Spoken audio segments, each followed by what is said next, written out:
to Pete and Hannah's Watch List. I'm your host, Pete Mitchell. I'm here with my great co-host, Hannah. Hello, people. Hannah, we're here today for AFI Top 100 10-year revisited.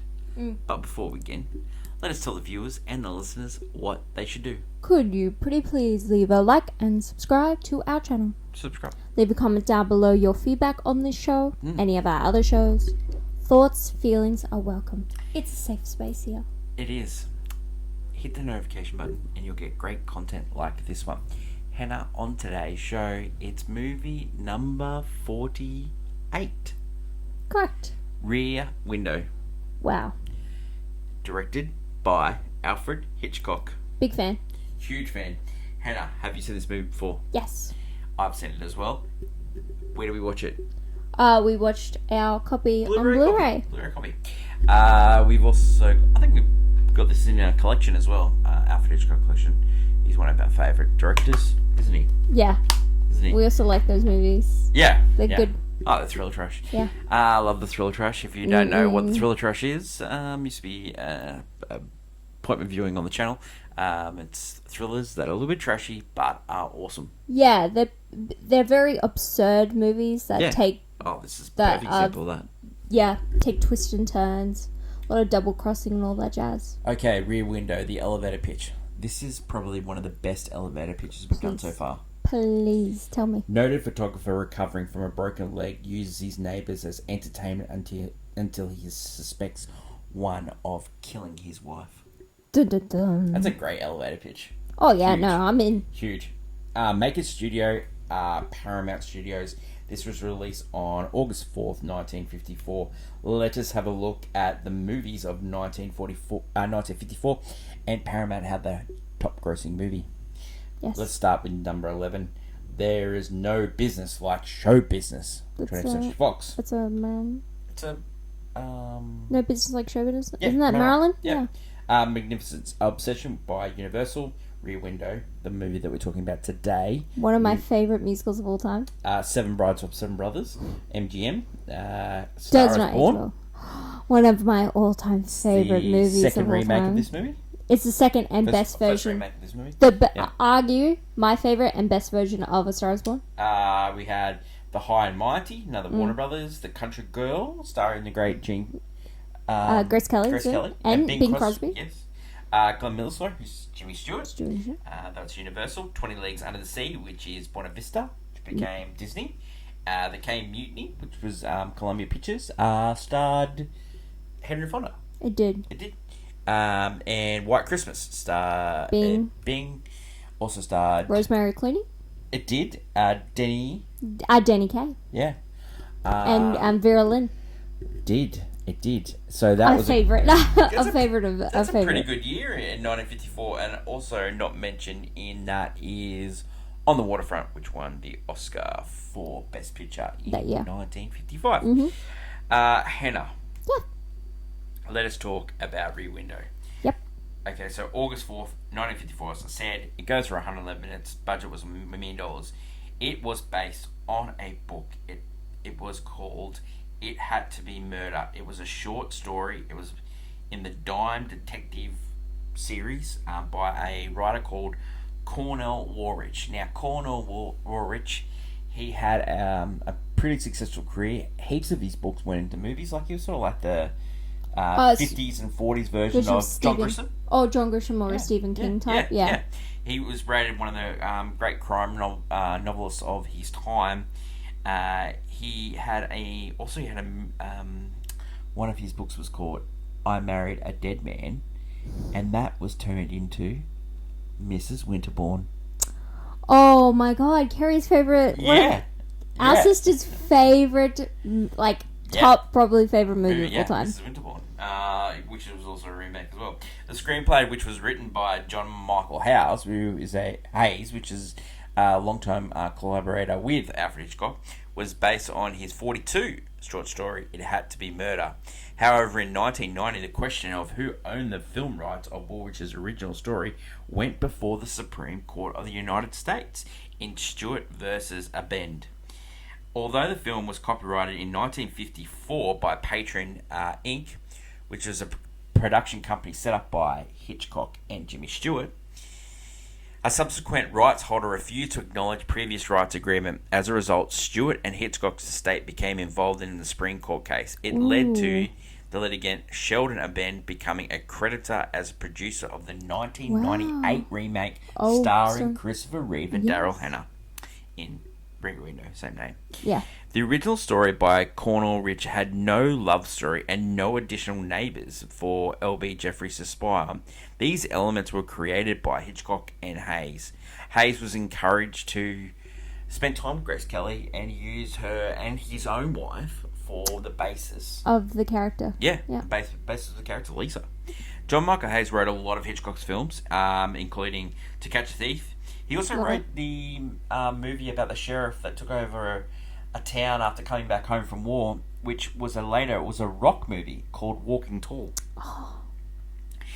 He wrote The Man That Knew Too Much, and that was the one that had a massive falling out with Alfred Hitchcock. They had a huge falling out in that, but the one thing they were talking about before they were falling out was The Man Inside Lincoln's Nose, which later became North by Northwest, which is already seen on this list. On the wow! So it's all Hitchcock has a fun connection. Yeah, it does. So North by Northwest was movie number 55 on the list, which we've already done on the AFI Top 100, and you can get that wherever you listen to your good podcasts. So Alfred Hitchcock, he's on the list a couple more times. So we've sort of holding Hitch back until Vertigo, or Psycho. Yeah, two... yeah. Well, we've got like a multiple different characters here. So we've got Grace, we've got Jimmy, and we've got Hitch. Now, I think we save Hitch for Vertigo. We save Jimmy Stewart. Well, his legendary performance in Mr. Smith or Mr. Goes Washington or Philadelphia Story, or my favourite, It's a Wonderful Life. Yeah, his performance in that is probably one of the best of all time. We've got huge. Like, I think maybe we focus. Maybe Frank Capra and It's a Wonderful Life, and we maybe focus on... You're right. Because Frank Capra and Jimmy Stewart... Frank Capra, who... We get double. Yeah, we get double. Yeah. Now, and Grace Kelly, she's on the list one more time for High Noon. So, I think we're going to focus on her thing. I think this movie...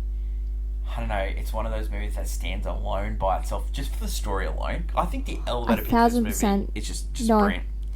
This film was shot entirely on Stage 17 at Paramount Studios, which included an enormous indoor replicant of the Greenwich Village apartment complex, with it stretching from the bottom of the basement all the way to the storeroom, to the top lighting of the ceiling. The lighting was rigged with 4 interchangeable scene lighting arrangements. The set designers were Hal Piera and Joseph McMillan. They spent 6 weeks building the extremely detailed complex. Now, while shooting this movie, Alfred Hitchcock set up his base in Jeff's apartment. So he was, like Jeff, just seeing the perspective of that apartment. The actors had earwigs in their ears. To give him the direction that he needed. This movie was shot on specifically constructed. The set costs between $75,000 to $100,000. The equivalent of today is like $1 million. And in order to scale it right, the soundstage floor had to be removed so the courtyard could be in the former storage space of the basement. Crazy. Therefore, Jeff's apartment appears to be on the second floor.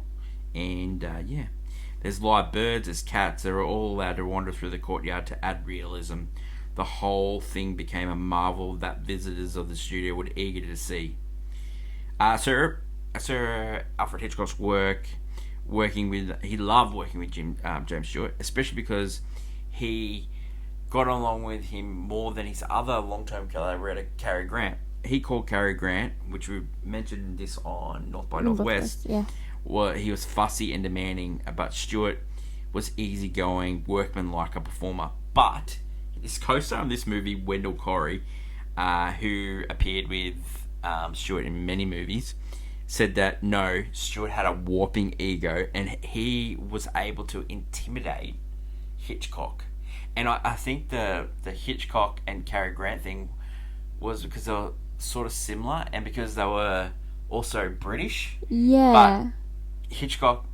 Jimmy is Wendell Corey said Hitchcock was intimidated by Jimmy Stewart and he let him get away with a lot of stuff that he wouldn't let anyone else get away with. That makes a lot of sense. Like, you don't notice... In your mind, you're like, oh, we're on the same level, but in reality, it's like he's a little bit on a pedestal. 100%. And so he would like yell at Hitchcock during scenes and say, "This is not working out. We need to try something else." And Hitchcock's like, "Of course." So Corey always said with Stewart, "There's steel under the mushiness of I think that's great to know because, like, when you watch his performances, you always think he's just like such a light-hearted. Yeah. But you could, like, he also does, like, when those moments when he does show rage in movies, like, you would never want that to be forced on you. Like, no way. He actually does feel like, oh, I'm scared. If you could put an equivalent person to Jimmy Stewart, who would you put? In today's society? Yeah. I was thinking... Jimmy Stewart? Yeah, I was thinking either Matt Damon or George Clooney. No, okay. I was thinking, to me, because of the style of films he takes, for me, it's Kevin Costner. Oh, that's a great one. So that's a great one. Jimmy Stewart's style of films is very Americana, very like, and he had a steel about him as well. You didn't want to mess with the costs. Yeah, and righteous about. Yeah, he always is the righteous guy. Yeah, going for justice. Yeah, and I think Kevin Costner's films are very similar to that. Hen. So we got Jimmy Stewart, Vertigo, Miss Smith Goes Washington, It's a Wonderful Life, Philadelphia Story. That's coming up. Grace Kelly, High Noon, Raymond Burr, who we've seen in Perry Mason, Ironside, where he played a guy in a wheelchair. Yes, and he was also in like the Godzilla. Like, yes. So okay, let's go through before we go through scene breakdown. Let's go through the characters. So we had James Stewart as the photojournalist L.B. Jeffries. We had Grace Kelly as a model / fashion editor Lisa Fremont. Wendell Corey as New York police detective Lieutenant Tom Doyle. Thelma Ritter. Now, Thelma Ritter... Love her. Played Nurse Stella. Nominated for Academy Awards 6 times. Yep. And never won. Never won, but she's great in this. She's great in this. She's always like that side character, whether she's like a maid or a nurse or a mother. She's like great. Raymond Burr plays Lars Thorwell. You got Judith Evelyn, and I love the names of these characters. Miss Lonely Hearts. You got Ross Benderson as the songwriter. Georgine Darcy as dancer Miss Torso. You got Sarah Berner and Frank Caddy as a couple who live above the 13s with their dog. They live on the stoop. You've got Jessalyn Fax as the mishearing aid lady. You got Randy Harper and Habasumba as the newlyweds, and Irene Winston as Mrs. Anna Thorwell. The reaction to the film at the time grossed over $34 million. The critics' Time called it possibly the second most entertaining picture after 39 Steps ever made by Alfred Hitchcock. Wow. The film, therefore, is an instant classic.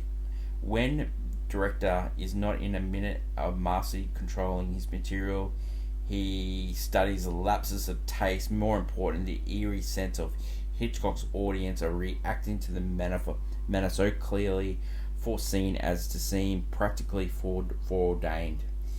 Harrison reports named the film as a first-rate thriller, strictly adult entertainment, but it should be proved to be a popular one. What happens to make story highly entertaining is the fact that it's enhanced by clever dialogue and delightful touches of comedy and romance that relieve the tension.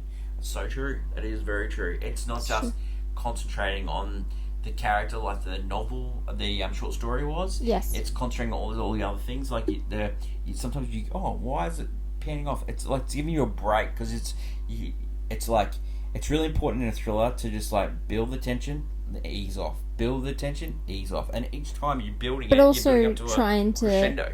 divert your attention from what actually is happening, just 100%. to be like, hey, but what if? So the awards it was nominated for. It was nominated for Best Director, Best Adapted Screenplay for John Michael Hayes. It was Best Cinematography for Colour, Robert Burks, and Best Sound Recording for Lauren Ryder. It was not nominated for Best Picture, as I said before, On the Waterfront won. It was a tough Elia year. Kazan won for Best Picture. Yep. And no nominating for the actors. Do you want to look at the actors? No. So we said Grace Kelly already won for this year. Yeah, she won for Country Girl. This is the one year where I'm like, this is the only Oscar I care about that should have gone to someone else. But So Marlon Brando won for On the Waterfront. Humphrey course. Bogart was in The K Mutiny.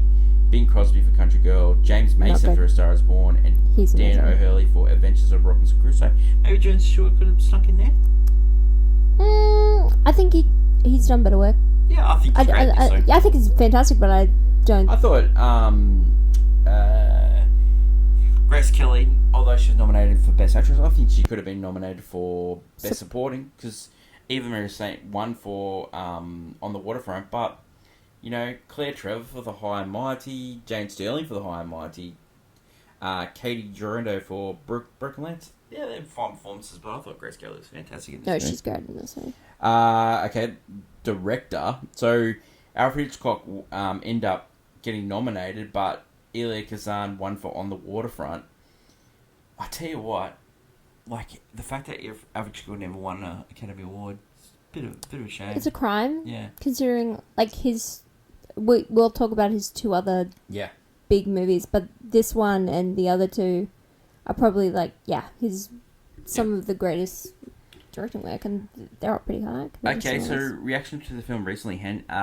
Rotten Tomatoes 98. We had Letterboxd 4.4, it's high, very high. Yeah, it's good. IMDb 8.5. Some of the things written about this movie recently. So a lot of directors, including Brian De Palma.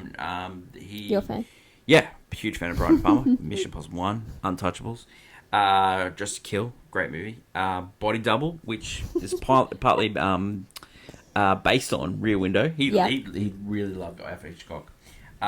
You got also Superior, which is Disturbia, starring Shia LaBeouf. It's sort of like a loose remake on this movie as well.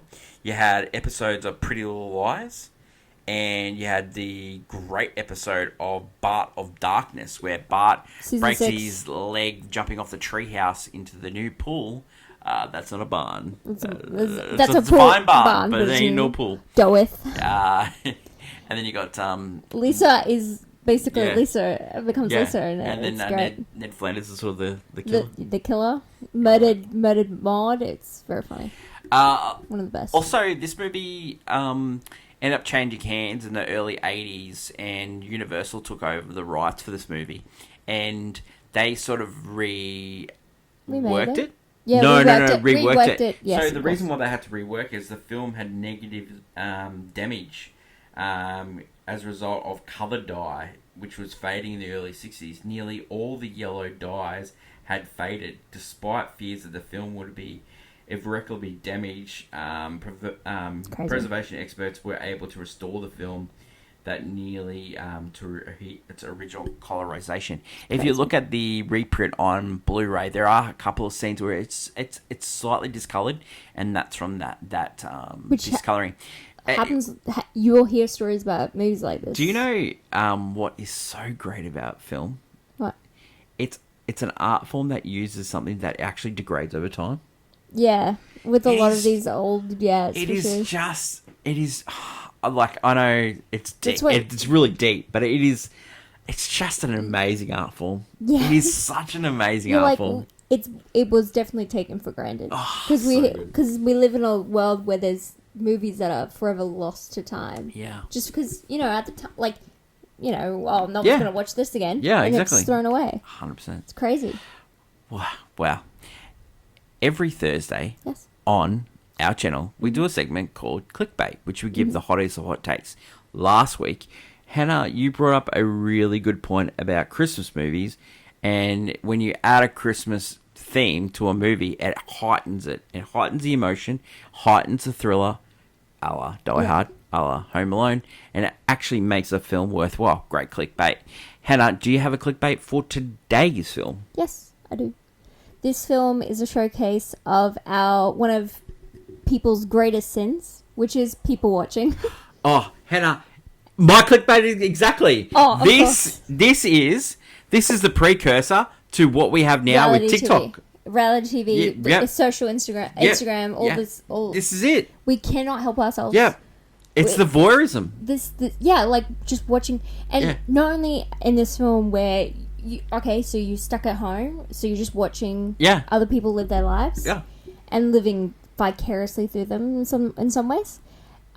He then manages to get other people involved, like spreading rumors and being like, no, this is happening, 100%. And it's like I think this is the first time we've had the same clickbait. Yeah, it really is so good. But this movie, it's so brilliant. Yeah, it's so brilliant. So brilliant how it does this. Cause it's way before its time. But and at the time, people would be gossip mongering. Yeah. But it would be like, did you hear what happened next door? Or at church, or blah, blah, blah. And now it's like, it's brilliant. This movie is so you'll good. You'll get a 10-part breakdown of someone's TikTok post. Like, this is what it is. Yeah. This is that. And now we're getting like fake reality sort of shows on TikTok, like people coming up with pranks or coming up with like Karen situations and all those things that are not actually real, and then they turn out to be it's just a prank, you know. You're getting people breaking up on the internet, then they're creating a podcast about that breakup, and then they're creating TikToks, and then all different parts. The thing with this movie is that it encourages it all. Oh, it does. It encourages because he's right in the end. Yeah, he does. It's right. Whereas you shouldn't encourage this behavior because it has infested us and we can't help ourselves. And we'll believe something, and then you'll find out down the line, that wasn't real. Well, damage has been done. Yeah. And this movie is like, well, the damage is done. So you as you've taken my clickbait, I thought I'd bring up a movie that I watched. I think it was last year on Amazon, and it came out during the pandemic. And it stars Sydney Sweeney. It also stars Justin Smith, and it's called The Voyeurs. And it's about a couple that moves across the road, and they're paying attention to this other couple. And the twist is unbelievable. If you haven't seen it, it's very thriller trashy. I've reviewed it on Thriller Trash. Yeah. The twist ending is just absolutely brilliant. The people actually talk about the voyeuristic nature of watching someone until it actually hurts. Yeah. And if you haven't seen that, another movie that does this voyeuristic is The Truman Show. We're watching Truman, and that became the basis of reality TV, Yeah, because it exploded after that point. I will also like to point out that this year, Grace Kelly came out with 5 movies back to back. Yeah. Darling for Murder, Rear Window, Country Girl, the Fire, Green Fire, and this other movie, and she just came off Magumbo, which is another big movie she had, and she won an Academy Award for this movie, for Country Girl, right? But it should have gone to Judy Garland in A Star Is Born. I just wanted to put that out there. It was given to her because she had the best year, not because she was the best performance of the year. Just letting you know. I thought before we go into scene breakdown, which you're going to lead today, as you are a huge Alfred Hitchcock and Rear Window fan. Rear Window. So I thought I'd talk about Cornell, his story. Yeah. Not only did his story only focus on the person watching. It's focused on watching the person that committed the undead. Yeah. You don't even know until right at the end that L.B. Jeffries, his leg was in cast. It was like a twist. Oh, why is this guy just sitting there watching? So that was the twist. Oh. So just another. It's really well. That's really cool, but I was saying an audience would not like that to be a twist. Nah. It wouldn't. Okay, Hen, let's go to you and scene breakdown. Of course. Yes. Ooh, I love watching this movie. Just love it. Yeah. It's just amazing. Yeah. So, it'd be interesting to see what scenes you highlight. What scenes I highlight? Yeah. I just give a brief view of the movie. Anyway. Okay, so we open up outside the apartment complex area. We look through, and we just, look through people's windows. I get reminded every time about the Taylor Swift song, I look through people's windows. And it always reminds me of this movie. And then, so you get shots on the different, like, people living there. So you have the torso dancer, like Miss Torso, the dancer, the young woman in the apartment. Off to the side, you have the, like, lady who does art downstairs, who, sunbakes and reads outside most of the time. You have a next door neighbor with the birds. You have the salesman and his bedridden, like his wife is bedridden basically. Yep. So you see a window separately for her. You have the upstairs woman and man with the dog. You have who like live out on the like stoop at night on the third. Yeah.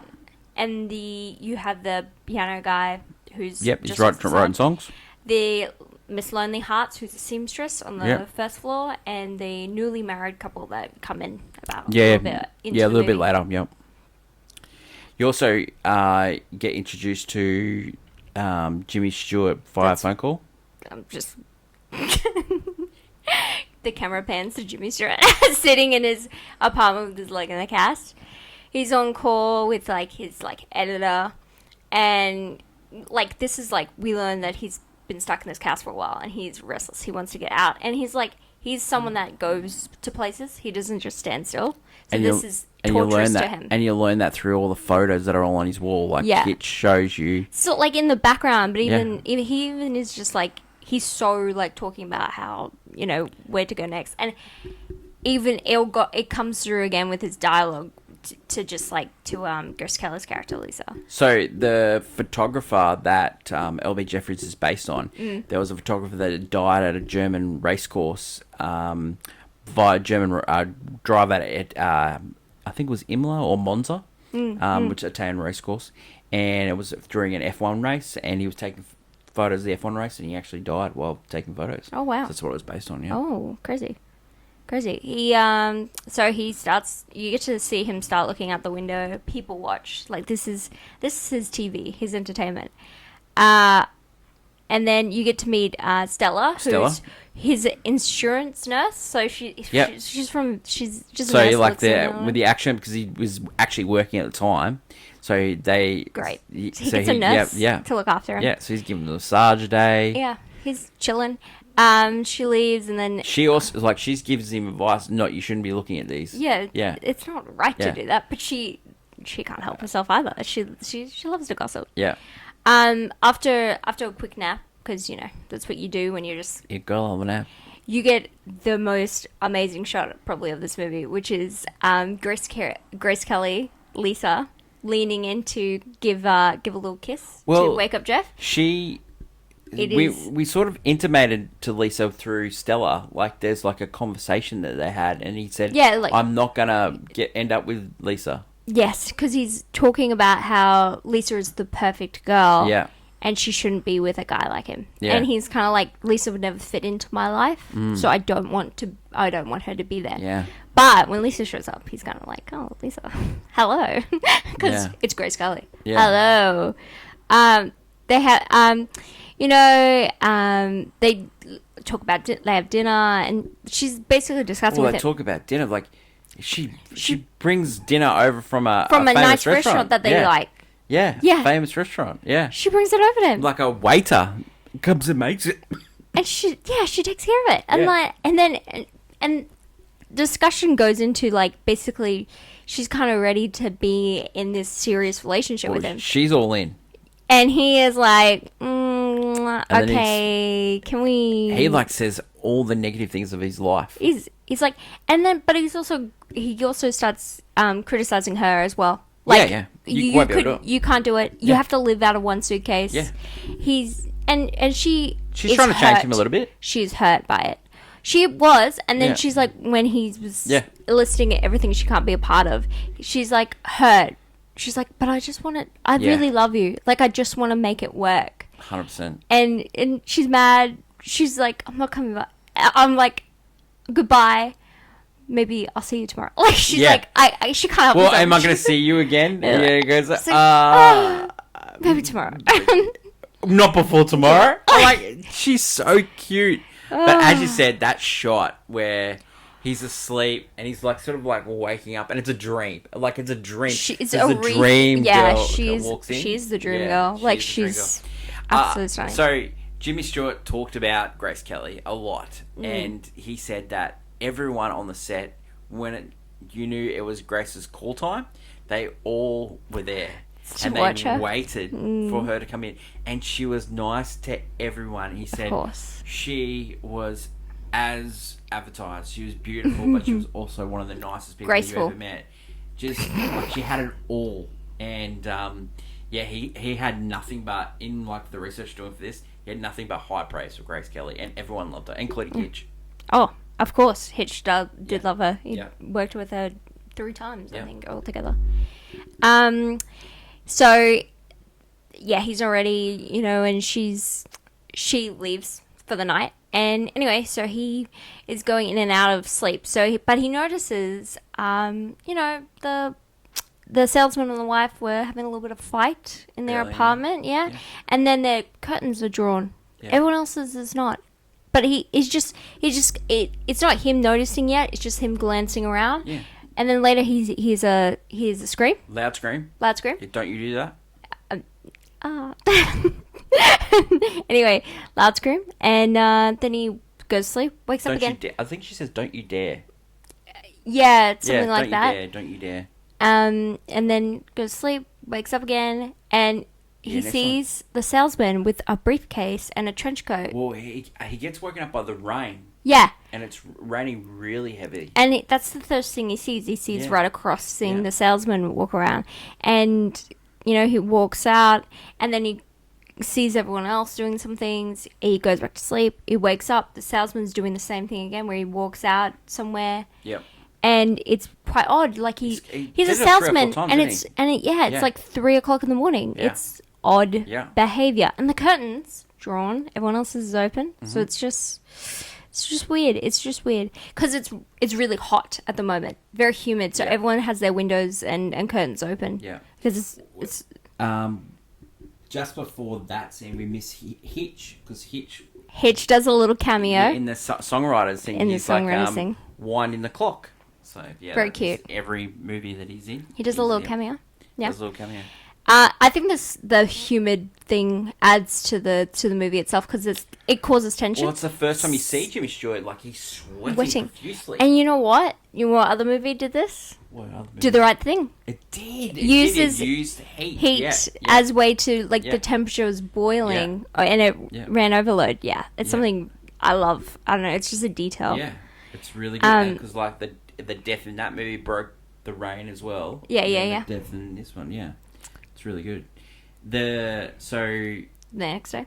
Yeah, next day you go. So the next day, Jeff, the Stella comes in to give No, before that. So Jeff is not awake when this happens. Yes. This is a really important mention that later, scene. But yes. Yeah, really important to mention it so actually now. So the audience gets to notice something Jeff doesn't. So Jeff is finally asleep. At 6 o'clock in the morning? Yep. And he early in the morning, the salesman leaves with a woman out his apartment. You don't see the woman. You don't. But it's in dark clothing. He leaves with the woman out his apartment. Yeah. And that is just a small detail. And then you see Jeff awake again, and Stella's there giving him a massage, and he's discussing details about about each one of the characters. Yeah. Like Lonely Hearts being alone again. Yeah. But she's like, he's like, the salesman and his wife, maybe, he's free because they had a fight and she's missing. Because the windows are back open and she... Yeah, Stella comes in and, like, she says... She's like... When she's... The first scene they're together, it's voyeurism. Don't do it. Now she's like... Yeah. I think this guy could have done it. And that's the thing, like... once you start, when you start like giving some details about these people do like to gossip. It's it's like human nature kind of thing. Early in the film, she was saying that she's sort of like a predictor. Yeah. She predicted the stock market crash of 1929 because GM. Yeah, she's adorable like that. Yeah, and now she's like, oh, I think this guy did it. You know? Yeah, and she's into gossip because she was talking about him and Stella. Like him and Lisa. You don't bring that stuff up if you don't want to know. Yeah, I love it. So open again. He also does see into the apartment, in the salesman apartment, and the salesman has got some newspaper things wrapped up in newspaper, and he notices machete. Yeah. I'm sorry, a machete. That's and a saw. You don't have that stuff. You don't have that stuff. Machete and a saw. Anyway, and then Lisa comes back again. And as Lisa comes back in, he comes back in with rope. Yes, this guy. So Lisa comes back, and Jeff is just like listing things off. Yeah. He is full blown. I've like something strange, and she's like, man, I'm worried about you. Like, guy, come on, mate, it's not real. And but then you get this great shot. Yeah. So she, he said something inappropriate, and then you think, oh, she's mad because she gets up. Yeah. She's getting up and she looks into the salesman's apartment. Yeah. And you see the close up, and she realizes roping up her trunk. And then he's like, "You need to tell me everything in detail again." She is like, "I'm listening now." And it's like the light bulb moment. Like, oh, this is guy's kind of like the audience also being like, maybe this guy's onto something. It's a good time to talk about like every time something big happens, like a fade to black. So it happens a lot throughout the film, but a lot, especially with Lisa. Like, there's a lot of fade to blacks. Yeah. Like, a conversation ends, fade to black. They definitely have, like, because there's a lot going on. There's probably another conversation repeating themselves. But it's a lot like episodic TV in that case. Which I think works because there's a lot of, this movie feels fast-paced at times, which is really good for it. Because we are in just the same spot. We don't move, naturally speaking. Yeah, so going to bit works really well for an audience. So she. Another good thing is you don't get to see all of the apartment. You're only getting to see it of the windows. Point of view. Yeah. And so it's really like because there's a brick wall in between. There's a whole scene. And the thing is, there's life you don't see. And it's interesting to see between because you only see the wife's room and the living room of the salesman's house. Anyway, so the wife's... You get the creepy... Is that... It happens right now where he's darkness and he's smoking? It's about to happen, yes. Yeah. The room's all packed up, which is really weird as well. Like the mattress is turned and everything in that weird trunk with the rope. Yeah. So basically, now Lisa and the nurse are invested in this. Are invested in this. Puts Lisa to work. He puts and like even Stella the nurse, she is like she's like, okay, so if he had a trunk like that, he would have had to cut it up. Where would he have cut it up? It had to be in the bath, and he's like, and it's leaking. You better get that thing out of here. Yeah, she is like completely like. The average person when they're watching a documentary. That's a Netflix documentary. Yeah. She runs downstairs to chase the trunk. Because she's so invested. Yeah. What does Lisa do? She goes and checks the letterbox and finds out their last name. Mm-hmm. Yeah. Gives a call and Hey, Chief. She's like so full in. Yeah, she's so cute. So Jeff, gets his buddy involved, who is the detective, right? Well, to investigate the buddy. Yeah. The detective kind of just like, goes through it and he thinks, because he gets a lot of tips like this and like he does sound crazy. He's also this guy, they've had war together, like, he's going through a tough time with the broker. Like he's rattled, like he's not he's just watching people like, come on buddy, let me do my job. It's like you sound like a taxpayer. I think he's just like really just sort of like trying to let him talk it out. And then so. But he starts to listen. He starts to listen, but then he goes investigate. He follows the leads. Yeah. But what you find out is that actually the salesman, actually there's reason to believe the wife did leave because apparently people saw him leave with a woman to a train station and sent her off. Yeah. There's a postcard sent back. She arrived. Mm-hmm. It's looking like it's like she was crook, so she's going on a break to try and make it feel better. Then eventually he gets a call about the fact that the stuff in the trunk was just clothing. Yeah, it was just clothing in there. That's all it was saying. Going on a long trip. Yeah, so it seems like it's all working. It's all like the case is bogus. Like he was just he's just imagining things. Except there's a break in the case. Yeah, but because I want to talk about how there's a little dog sniffing around a rose bush. But you know who doesn't think this case is over? The great Lisa. Lisa. She's all in. And the nurse. Even the dog. Even the dog is I think so. Kind of everyone's just like going like thinking it, and then what happens untragically one night. In the night. Or before the dog, Lisa comes over and has that little negligee in the she's about to spend the night there. Yeah. They have this whole like. She's trying to prove to them she can pack in one suitcase, and it's one nightgown and some slippers. Yes. But she's so cute. I get you, girl. She only needs that for tonight. And even the detective, like his buddy, comes over and he's like. Is this the bit where they have brandy and stuff? Yeah. She's being nice, and he's leering at he's like, brother, I know what you're going to be doing tonight. He's saying, don't you have a wife? Because the detective is just like, he's just unbelievable. But Lisa, she still believes in him in this case, but they're starting to think, oh, nothing's going to happen. Like the case is over, it's bogus. But the little dog who was investigating the rose bushes earlier was found murdered. Oh, damn. He was, and not just murdered, he was strangled. Yeah.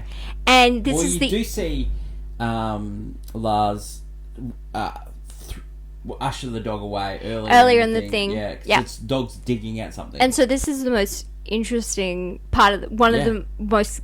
the owner's just yelling at the amazing. So she yells at the chopper along. Her dog's, her baby, and everyone of the neighbors around come to check on it. Yeah, they all come to see what happened, except the salesman who's in the dark smoking a cigar. Yeah. That's it. Yeah. That's all he's doing. Yeah. But he doesn't come up to the window. But what does Jeff say?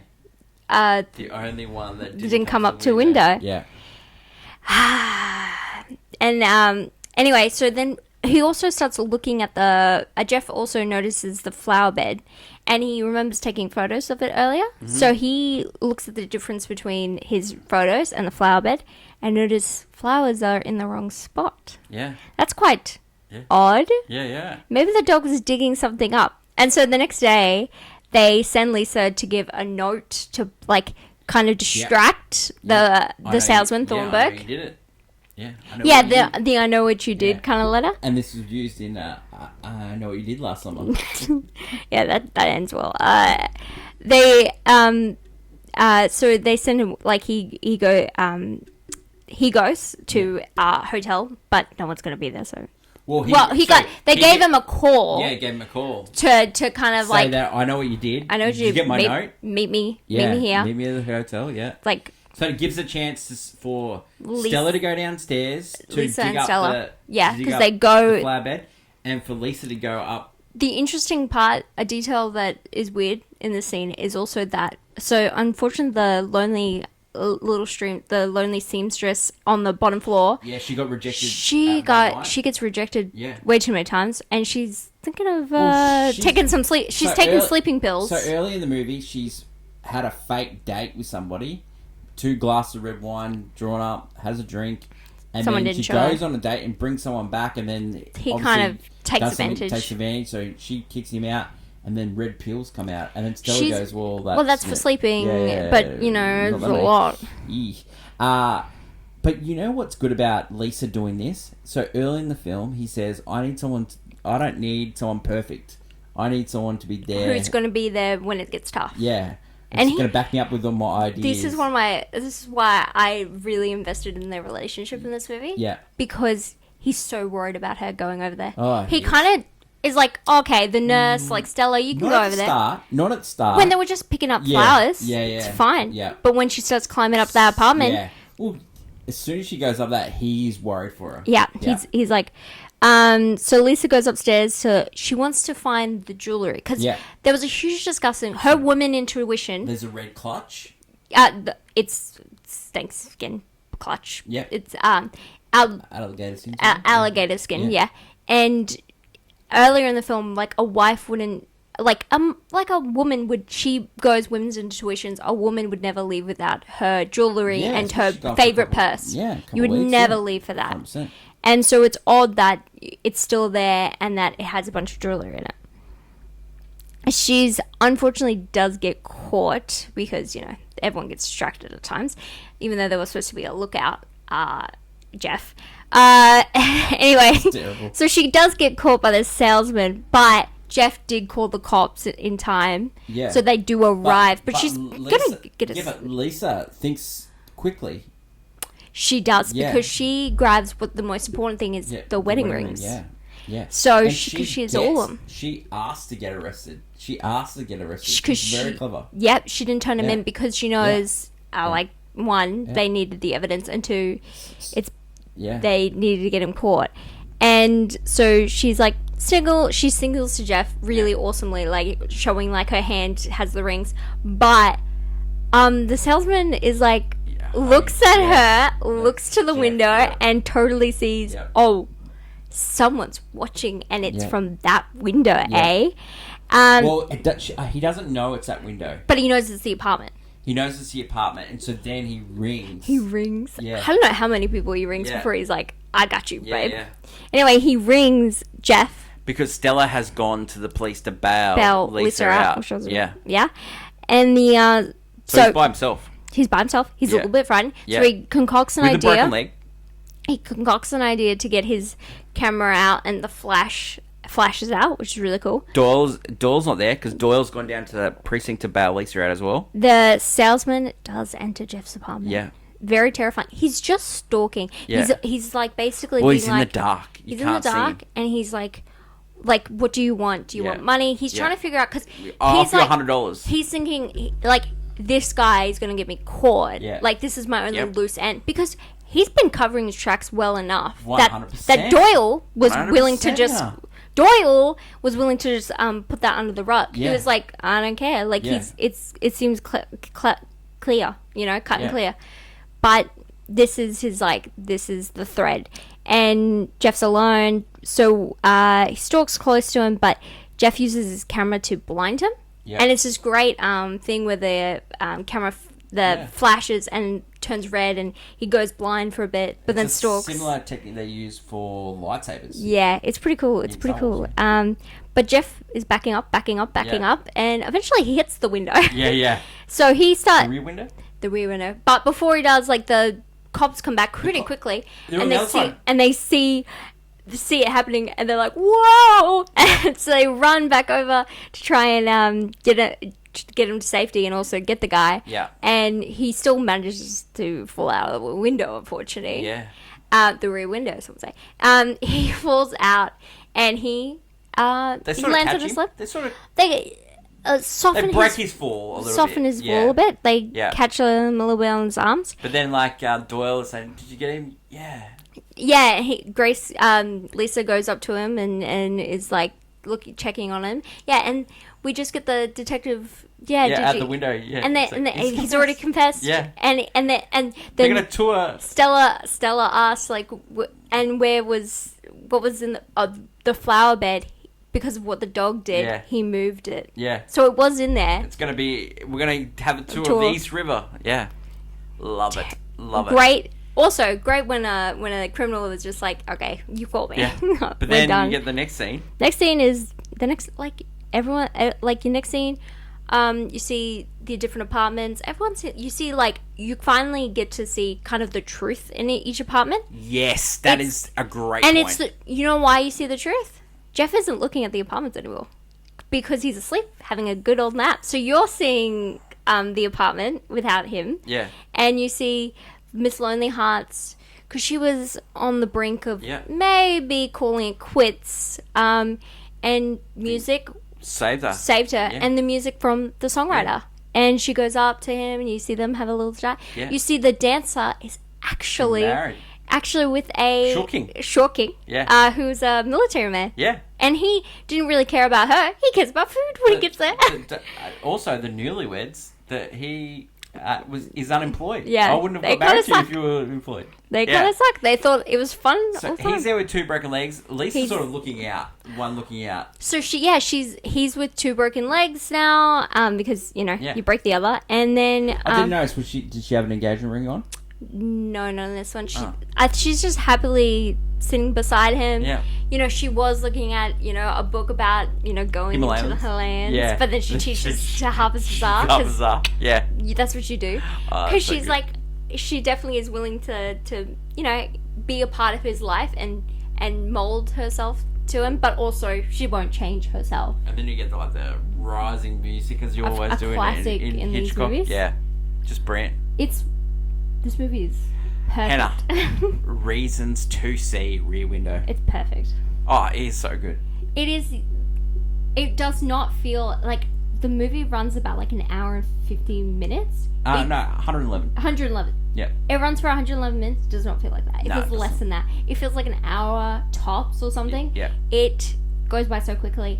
You are completely invested by the time the murder happens, or when Lisa gets involved. You completely enthralled. You don't the first time you watch it, you think maybe this guy's crazy. Yeah. But you also know something's gotta happen. Something's gotta break. Yeah. I love this for the ending, because you see that when you're watching something, you're not getting the full story. He got the murder right, but all these other people that he was sort of pigeonholing as, those people, their lives weren't complete. He wasn't getting the complete story. No, he wasn't. And so, sometimes you can get it right, looking in, but never judge a book by its cover, because sometimes people, their lives are different. I just love that bit. Love the connection between him and Grace, Jimmy and Grace. I think their chemistry works, despite the fact that you're like, how did he pull her? But she's a golden retriever. She's enamored by him. She's like, no, I love this guy.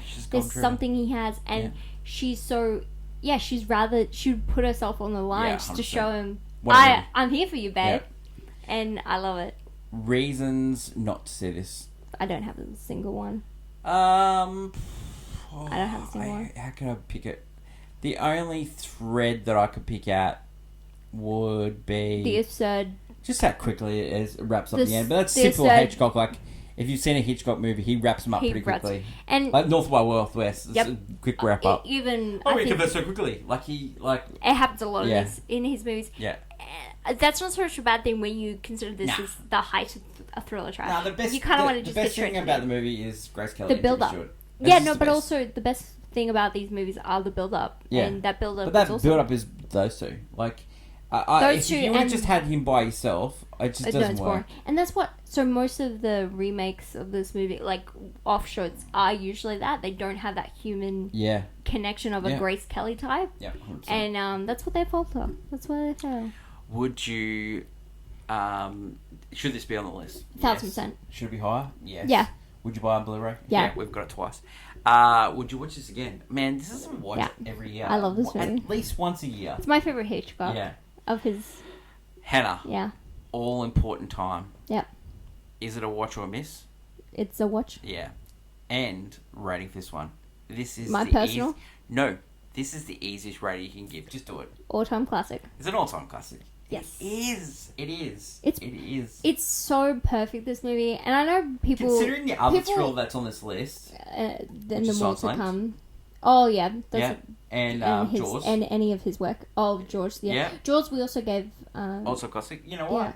Because it is. Because it works. And this one, Hitchcock's work, but also this particular movie just... Well, I've seen On the Waterfront, right? The gap between this movie and On the Waterfront is just way too big. On the Waterfront's great. It's a great showcase of acting. It's a great all-time story. But seriously, the gap is just too big. Rear Window should be at least in the 20s. Even I know what you're saying. Yeah.